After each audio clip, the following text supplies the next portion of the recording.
Kita sekarang berada di Lawang Sewu, Semarang. Ini antriannya. Kota Semarang memiliki berbagai bangunan kolonial ikonik, salah satu di antaranya adalah bangunan kolonial Lawang Sewu. Lawang Sewu menjadi saksi bisu keberadaan kolonialisme Belanda dan bagaimana perkembangan budaya di masa lalu. Selain menyimpan sejarah yang sangat dalam, Lawang Sewu juga memiliki cerita magis yang semakin memberikan kesan menarik bagi para pengunjung. Mengenal Lawang Sewu. Secara etimologis kata Lawang Sewu berasal dari bahasa Jawa yang berarti pintu seribu. Penyebutan Lawang Sewu didasarkan pada banyaknya jendela dan pintu yang terdapat di bangunan ini walaupun jumlahnya tidak menyentuh angka 1000 pintu. Pada masa kolonialisme Belanda, gedung ini bernama Het Administratiegebo van de Nederlands-Indische Spoorwegmaatschappij, sebuah gedung perkantoran untuk mengurus perkereta-apian milik Nederlands-Indische Spoorwegmaatschappij (NIS). Saat ini bangunan Lawang Sewu dikelola oleh PT Kereta Api Indonesia, yang dialihfungsikan menjadi museum serta galeri tentang sejarah perkereta-apian di Indonesia. Lawang Sewu terletak di Jalan Pemuda, berada tepat di depan Tugu Muda dan Museum Mandala Bakti. Gedung Lawang Sewu mulai dilakukan pembangunan melalui peletakan batu pertama pada tahun 1904 dan selesai pada tahun 1919. Namun, gedung ini sudah beroperasi sejak 1907. Masih di Lawang Sewu, Semarang. Secara umum, bangunan Lawang Sewu memiliki dua bangunan utama di mana setiap bangunan memiliki dua gedung A dan B, serta C dan D. Gedung A adalah gedung yang menghadap ke Tugu Muda serta memiliki dua menara kembar. Bangunan ini memiliki banyak kaca patri besar, memiliki tangga utama di bagian tengah serta jalur menuju lorong bawah tanah. Tepat di belakang gedung A, terdapat gedung B yang memiliki 3 lantai. Lantai 1 dan 2 pada gedung ini digunakan sebagai perkantoran sedangkan lantai 3 berfungsi sebagai loteng. Sejarah Lawang Sewu.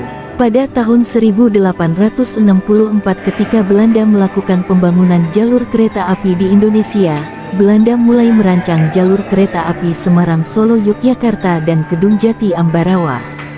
NIS merupakan perusahaan yang bertanggung jawab dalam membangun jalur kereta api ini. Dimulai dari tahun 1864 hingga 1867, pada awalnya pembangunan jalur kereta api ini difungsikan sebagai penghubung antara Semarang sebagai bandar pelabuhan dan industri dengan wilayah pedalaman sebagai penghasil bahan mentah berupa hasil perkebunan dari Solo dan Yogyakarta.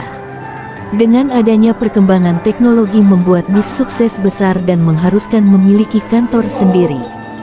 Kantor yang akan mereka bangun adalah sebuah kantor urusan administrasi yang nantinya terletak di Jalan Pemuda.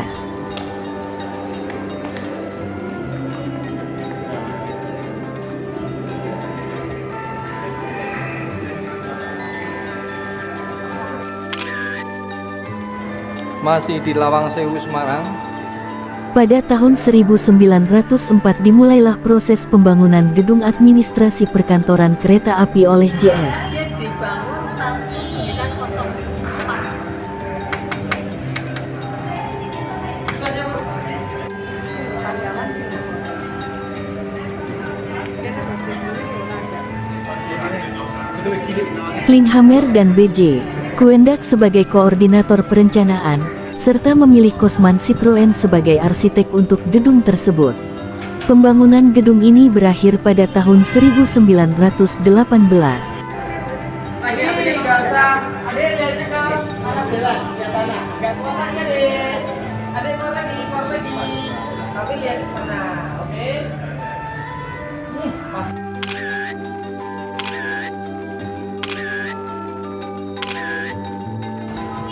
Ketika memasuki masa penjajahan Jepang, bangunan Lawang Sewu berubah menjadi kantor Ryuku Sokyoku, Jawatan Transportasi Jepang. Selain menggunakan kantor transportasi, Jepang juga menggunakan ruang bawah tanah Lawang Sewu sebagai penjara dan tempat eksekusi mati.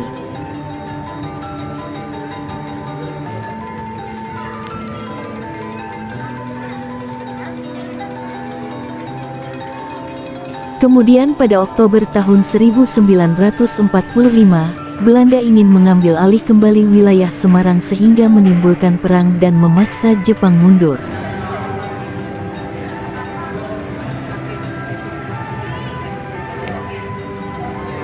Karena orang Belanda hanya sebagai kantor pusat kereta api se-Indonesia, sentralnya dulu di sini. Dengan nama awal sebenarnya itu juga bukan Lawang Sewu, melainkan adalah gedung NIS, yaitu Netherlands Indies Spoorweg Maatschappij. Jadi untuk orang-orang zaman dulu, khususnya orang Indonesia, bilangnya kereta api sepur. Sepur itu dulu namanya sepur, orang-orang Indonesia punya.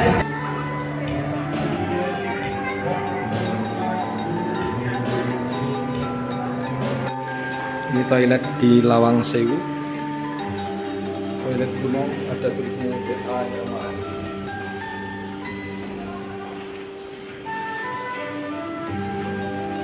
Untuk laki-laki. Setelah masa perang mempertahankan kemerdekaan, Gedung Lawang Sewu berubah menjadi kantor DKARI, Jawatan Kereta Api Republik Indonesia.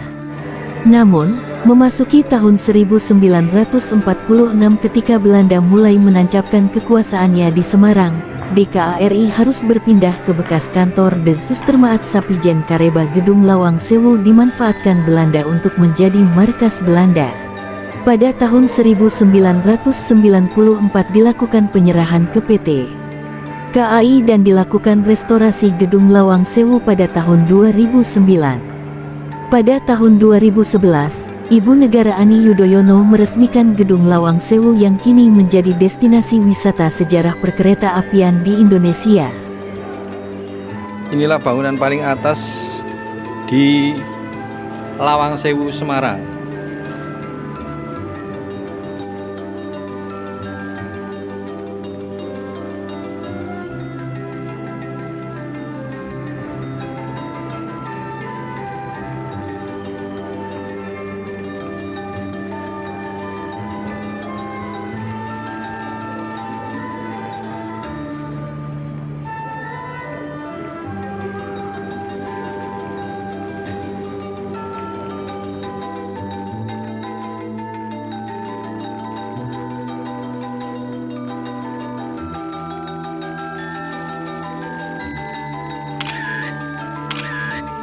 Itulah sejarah mengenai Lawang Sewu Semarang.